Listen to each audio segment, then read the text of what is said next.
SMP, saya bercerita dulu waktu saya mengenal maksiat itu waktu SMP. Jadi waktu SMP itu saya sudah mengenal yang namanya, awalnya SMP itu saya obat-obatan, jadi obat-obatan golongan G yang sudah termasuk narkoba ya itu sekarang.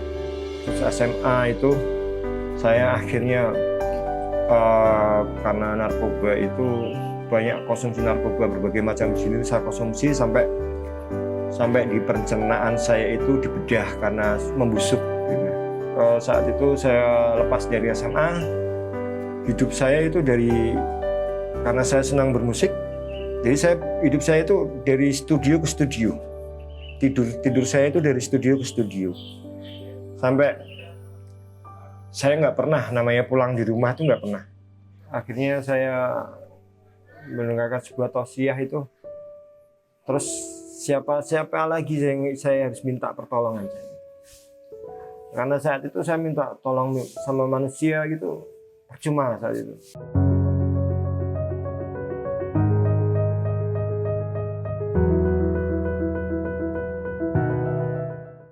Dulu waktu SMP, saya bercerita dulu waktu saya mengenal maksiat itu waktu SMP. Jadi waktu SMP itu saya sudah mengenal yang namanya, awalnya SMP itu saya obat-obatan, jadi obat-obatan golongan G yang sudah termasuk narkoba ya itu sekarang ya. Isinya di sekolah itu tawuran, jadi tawuran, mabuk, jadi sampai pelajaran pun saya tuh nggak pernah mengikuti ya. Sampai sekolah saya itu berpindah-pindah, SMP itu saya sekolah sampai 3 kali, jadi berpindah-pindah itu. Berangsur SMA, lebih parah lagi saya mengenal namanya narkoba itu. Saya lebih parah lagi, jadi mengenal yang lain-lainnya. Itu awalnya saya suka musik, gitu. Saya juga suka musik, saya bermain musik.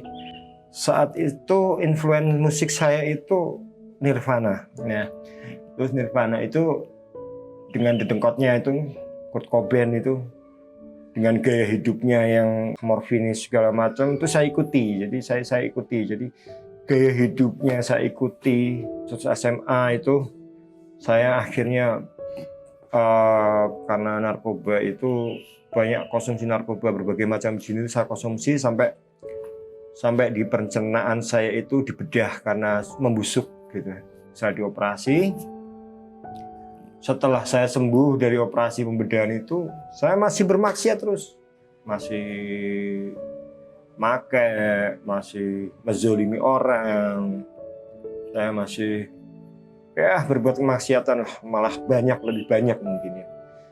Saat itu saya lepas dari SMA, hidup saya itu karena saya senang bermusik, jadi hidup saya itu dari studio ke studio. Tidur saya itu dari studio ke studio, sampai saya nggak pernah namanya pulang di rumah itu nggak pernah. Khususnya di studio Kota Semarang tuh ada 3 yang saya tempati sampai saya nggak pernah pulang ke rumah. Jadi tidur saya itu dari studio ke studio karena saya senang bermusik juga. Dan di situ pas bertemu dengan teman-teman yang juga satu frekuensi ya itu ya, satu frekuensi yang itu bermusik, mabuk. Dengan Kurt Cobain itu kalau mau berkarya, kalau nggak pakai, kalau nggak minum minuman keras itu saya kurang gitu. Jadi saya ketahui sekarang itu makin terperosok saja. Tapi saya itu merasakan enak aja, merasakan enjoy gitu.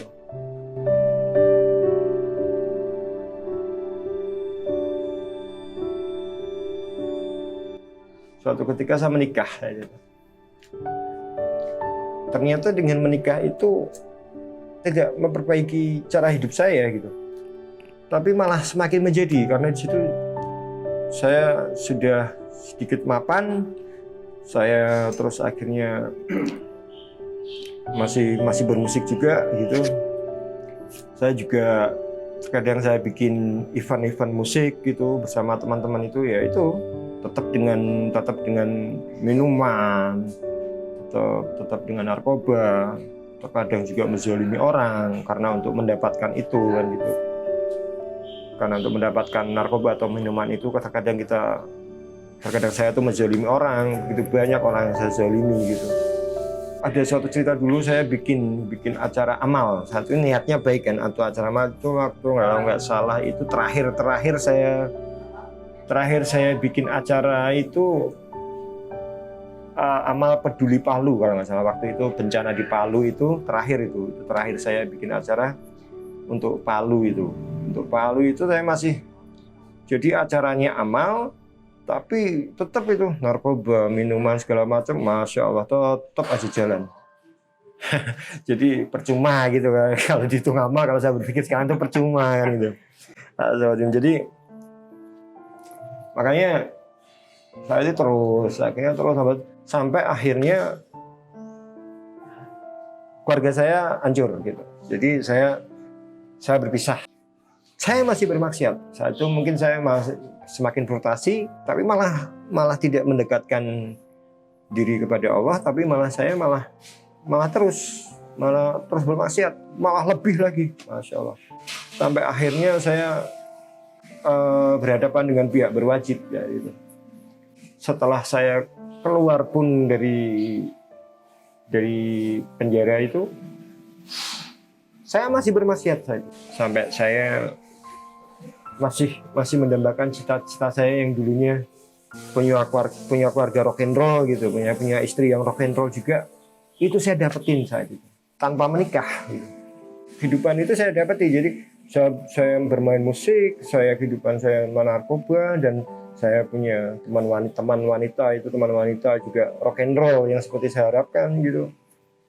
Sampai punya keturunan. Akhirnya saya dengan teman wanita itu saya juga pisah lagi gitu. Akhirnya semakin hari kehidupan saya semakin terpuruk saat itu.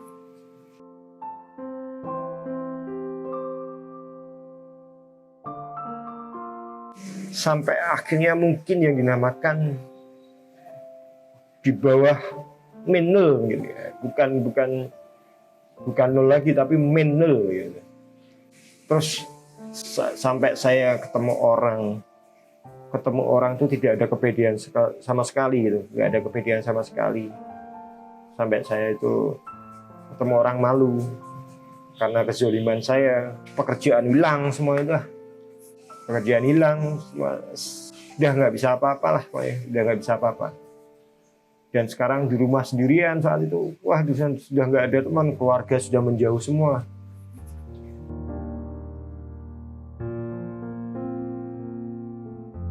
Suatu ketika saya berpikir,